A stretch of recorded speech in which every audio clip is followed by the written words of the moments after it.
Bonjour, nous sommes le vendredi 5 juillet 2024 et nous allons parler du plus gros navire du monde en termes de tonnage, 600 000 tonnes, soit 60 fois la Tour Eiffel. La Tour Eiffel, en termes de structure métallique, c'est environ 7300 tonnes et tout l'ensemble, c'est dans les 10 000 tonnes. A été construit pour une mission très spécifique. Nous allons voir laquelle. N'oubliez pas de vous abonner pour plus de news nationales, européennes et internationales sur ce monde merveilleux dans lequel nous vivons. L'exploitation des ressources naturelles rencontre une innovation majeure avec le prélude FLNG, le plus grand complexe flottant jamais construit pour l'extraction et la liquéfaction du gaz naturel. D'ici peut-être 2040, ils vont construire un navire de 1 million de tonnes. Ce serait un palier titanesque. Hein. Et il y a les super tankers qui font plusieurs centaines de milliers de tonnes, genre 300 000, 400 000, voire plus. Là, ici, c'est un extracteur et liquéfacteur de gaz naturel. Cette structure imposante, conçue pour optimiser et révolutionner les méthodes traditionnelles d'extraction du gaz, représente un jalon significatif dans l'industrie énergétique mondiale. Genèse et construction d'un géant des mers, le prélude FLNG, né d'une vision audacieuse en 2007, donc ça fait déjà 17 ans, et concrétisé par Shell. Shell qui est une entreprise pétrolière, c'est britannico-néerlandais, Royal Dutch Shell, en 2011. Le prélude FLNG a été développé à un coût de 6 milliards de dollars. En comparaison, le porte-avions Charles de Gaulle était dans les 5 milliards.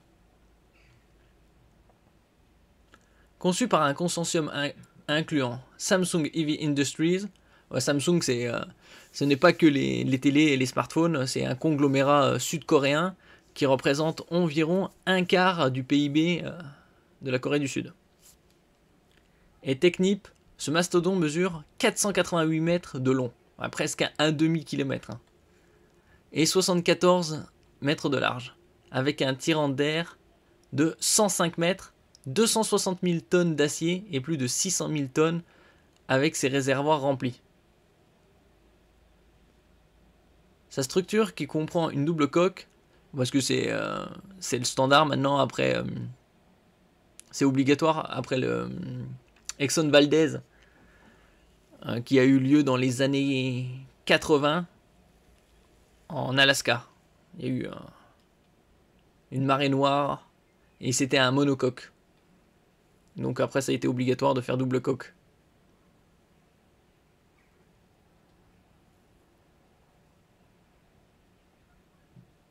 Sa structure qui comprend une double coque a été assemblée avec une précision millimétrique dans les chantiers navals de Gyeonggi, ou Gyeonggi, Gyeonggi, en Corée du Sud, et à Dubaï pour certains composants.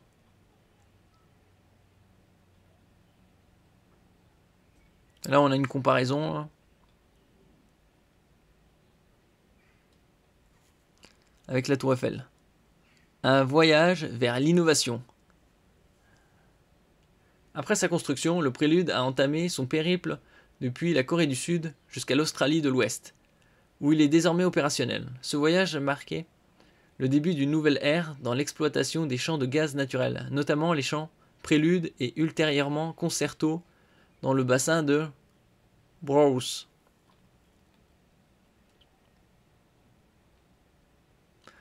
La Tour Eiffel fait 330 mètres, en comparaison des 488 mètres de ce navire.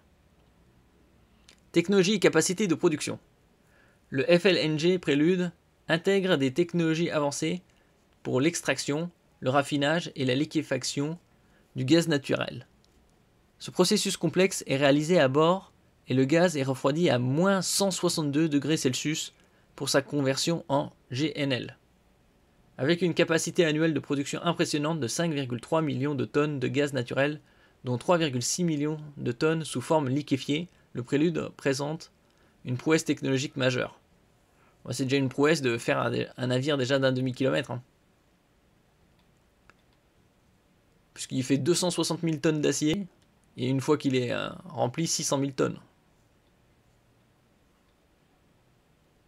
Avantages économiques et environnementaux. L'un des principaux avantages du Prélude FLNG est sa capacité à réduire les coûts associés aux infrastructures sous-marines longues et coûteuses.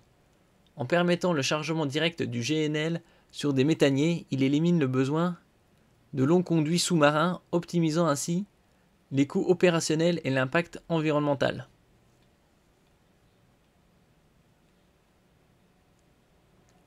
Importantes difficultés techniques. La conception du Prélude a dû surmonter d'importantes difficultés techniques, notamment l'adaptation de l'équipement et des processus qui s'étendraient sur 700 mètres dans une installation terrestre classique. De plus, la structure est conçue pour résister à des cyclones de catégorie 5, assurant une sécurité maximale pour l'équipage et l'environnement. Un cyclone catégorie 5, pour l'instant, ils n'ont pas encore augmenté. Ils avaient parlé d'augmenter la classification des cyclones et rajouter un échelon 6. Mais pour l'instant, je ne crois pas que ça a été fait.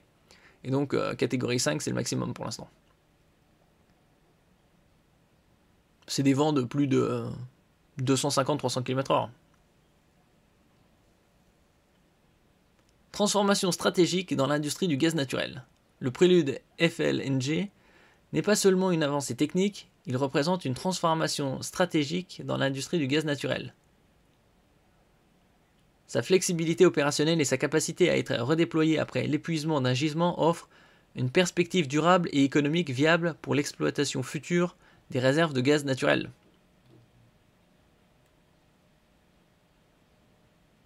Bon, ça va continuer encore pendant quelques décennies.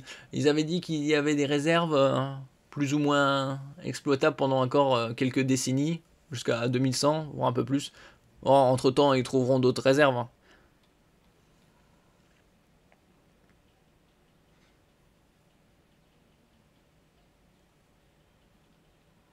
Donc, un titan des mers.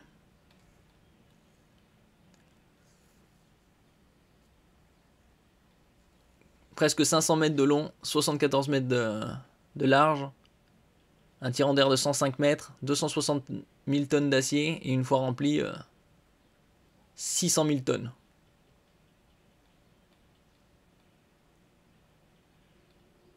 C'est comme avec les porte-conteneurs. Il y avait des porte-conteneurs qui faisaient 5 000, 6 000. Après, dans les années 2010, ils sont passés à 10, 12 000. Et là, les plus gros porte-conteneurs au monde font plus de 20 000, 20 000 conteneurs en termes de capacité. En général, ces super navires sont construits en Corée du Sud. Merci pour votre écoute. N'oubliez pas de mettre un j'aime, un commentaire, de partager et de vous abonner à la chaîne. À la prochaine fois.